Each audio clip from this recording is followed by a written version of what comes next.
Hi, welcome to another episode of Hot Takes. Now, strange official CPS guidance has been released telling trans staff that they are safer working from home.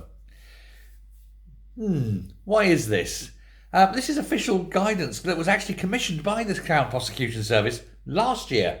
But it says and it recommends that all staff and senior managers are given extensive training to be able to manage those staff that are trans or non-binary, and to let them basically have the right to work from home.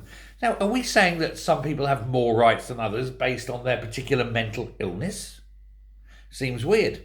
But they commissioned an EDI expert, i.e. a bullshitter extraordinaire, to undertake an equality impact analysis and to refresh our hybrid working policy. The CPS agrees to take forward the vast majority of recommendations related to training and estates provision, which are subject to further consideration due to practical feasibility. Basically, we're going to give these people rights that we're not going to give others because, hey, they are vulnerable because they're mentally ill. And they really think that you can be a man biologically, and everyone will think, oh, you're a lady, and pretend that you're a lady, even when you're not. But the guidance highlighted several key issues and observations, such as LGBTQ+, the plus obviously is pedos, can be impacted by mental health issues. Of course they can, because they're mentally ill, not the LGB bit, but everything after the B, including those relating to homophobia and all living under heteropatriarchy. Oh, heteropatriarchy. Oh, yes. What a load of crap. These could be exacerbated by return to the workplace. Well, just take their jobs away and then they don't have a problem. You're fired. Job's finished, isn't it? There we go. Not an issue anymore. LGBTQ plus people can feel safer working from home and more protected from sexuality-specific bullying, harassment, negative elements of workplace culture. Some LGBTQ people may feel isolated when in the workplace. We need to separate. We need to put the line in and lift the LGB out, have them as a separate section, and then just put the weirdos to the other side. You know? LGB, that's attractiveness. Everything else, mental illness.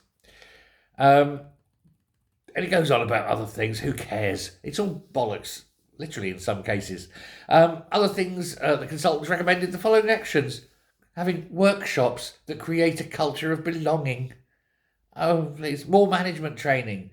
Having a buddy system, gender-neutral toilets, which are actually now illegal, of course, and leadership, setting a positive tone on LGBTQ+.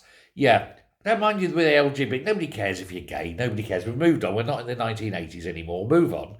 But the TQ+, yeah, well, we don't want to be really pushing a sensitive, positive tone on paedophiles. So I'm going to disagree with that one.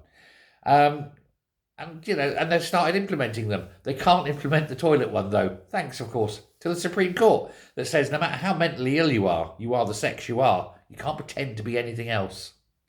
And so body positiving, if that's the word, men who pretend to be women, is actually wrong. It's not right. It's right. It's illegal. It's illegal. Nice, isn't it? Yes, you're a man. Pretend to be a lady, so we'll let you go into the ladies' toilet. Screams of a woman going, there's a man in here. I'm not a man. These are my lady bollocks, right? Yeah, it doesn't happen anymore. Anyway, all this, I wonder how much this is costing us. Millions, I wouldn't wonder. Thanks very much. Let me know what you think, as always. Till next time, bye.